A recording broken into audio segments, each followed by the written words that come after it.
Hello guys, welcome back to our channel. We are so excited to have you again. Yesterday was quite tough for the resident of Orlu local government area. The incident that took place there, we had to be between the police and UGM suspected to be members of IPOB, and some people say they are members of ESN, but it's yet to be ascertained. The pictures are everywhere. They were hacked down. About 8 of them were hacked down by the police force. The essence was they actually went to attack the police divisional headquarters, but they met their water low. The presidency has responded to it, and that's what we want to look at in a jiffy. Talked about who is actually behind the issue of insecurity in the southeastern part of Nigeria. We'll look at that, and also some of the responses of Nigerians, so that we get to know what the position of the presidency is in respect to what is ongoing in the southeast. But before we do all of that, if you're not subscribed to our channel, kindly hit the red subscribe button and the bell icon so that you can get notification anytime we publish our videos. All right, let's look at the news in detail. The Special Assistant to President Muhammadu Buhari on social media, Loretta Onoche, has blamed leaders in the southeast for the current security crisis rocking the region.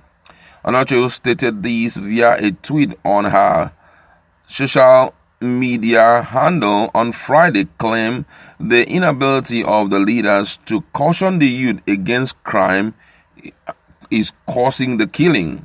President's aide was reacting to the recent attack in Orlu, Imo State, where about 8 suspected members of the indigenous people of Biafra IPOB were hacked down.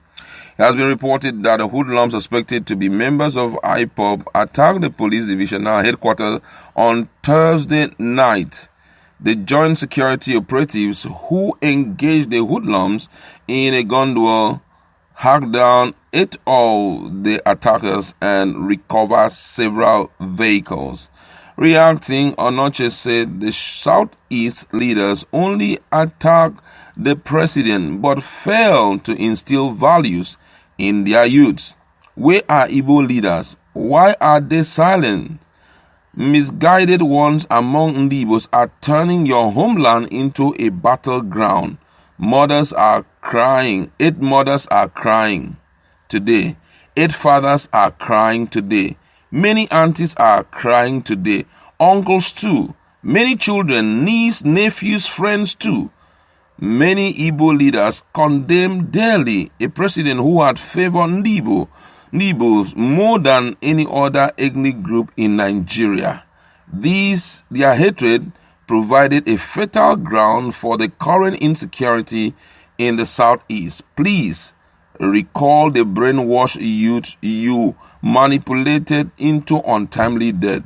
Those were the words she had to give out, and would like to, before we react to this, for me it's quite touching just going through this, having that understanding that these people have parents, they have loved ones, and they even have people who have been looking up to them, seeing them littered on the ground. I didn't feel fine about it, because some of those guys would have been very instrumental to the joy of this nation, would have been very instrumental to at least putting a smile on the faces of their family members. Just seeing them littered like that is something that breaks the heart. But guess what? Just like my people will say, if you're talking to the chicken, you have to also talk to the hawk. You understand? As much as we may be casting aspersion on the parents of those people, their leaders and all of that, something may have warranted it. You understand? So you don't just keep on talking about one set of people that they are the cause of this. Why didn't you call them? These are youths, adults, who for some reasons they have decided to behave the way they are behaving. And we all know globally that whenever crime is on the increase, whenever a government is being challenged, obviously the government is not doing well. Whenever you see the youths walking into crimes without struggling, I'm sure they don't have jobs. Because I tell you, if they have jobs, it wouldn't be happening like this. And something created all of this. If we want to look back go down our memory lane to recall how it all started, we can still remember that it was because of long silence over the invasion of Fulani herders into people's farm. The issue of Fulanis hacking down people in the southeast without any spontaneous response from anybody is what had made all of this to happen. Some were living very quiet life. There were no issues. They were going to sell their spare parts. Some were thinking of traveling abroad and all of that. But all of a sudden, there was a cry from their villages. There was a cry. And this cry came, nobody responded to it because, hey, let's be very truthful to ourselves. If these issues were handled then, the issue of Fulani going into people's farm, destroying, you called them to order and said, hey, you guys should stop entering people's farm. After all, let's be real. Look at the Ndibos. Is that what they are doing in any way they find themselves? They bring joy to a place that they find themselves. They've never fought for once with their own host. But hey, this one was happening. No, before we knew, they had the need to form ESN because that was the only way out. Every day we keep seeing women kidnapped, made to face all unbearable things, unthinkable things. You see people who are touching beautiful women and you're like, what's going on? They invade communities. Nobody did anything very visible. Nobody. Let's be real to ourselves. They cried and cried and cried and cried and cried. All what we'll be saying that we condemn in strong terms, we condemn the dastardly act and all of that. That will not solve the problem. That is what brought about this. As much as we are trying to stop it, let's make sure we don't allow issues to go too far that it would degenerate into all of this. Guess what? If I was the president of Nigeria, I would have made this country comfortable. And guess what? Why did I say that? Let me just say this once and for all. Nigeria is the easiest place to rule. Nigeria as a country. We've not tasted anything good. You understand? Thus far from whenever democracy started, 1999 till now, we've not enjoyed, Nigerians have not really enjoyed just common things like basic amenities.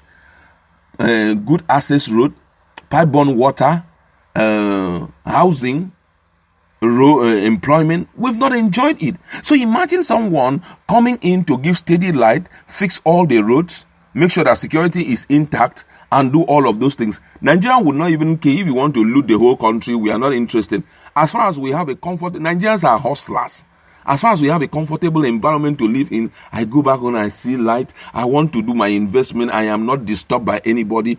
Most people would have returned back to the village and they would have been enjoying the village and the village would be booming. Some people just love a comfortable, but hey, the village was no more a place to stay in. Before we know, these guys had to form this, and before you know, maybe they went too far by fighting the police force. That I can say. They went too far fighting the police and attacking police formations and all of that. And before we know, all of this is happening. Let's try, as much as the monarchs are being charged with the responsibility of talking values into their young people, let's also do our part. Whatever responsibility that has been given to us, let us do it, knowing that we are not just leaders for a particular sake. You are a leader to the whole country, and you owe them that responsibility. However, I like to leave it there. Let's go to our comment section and interact.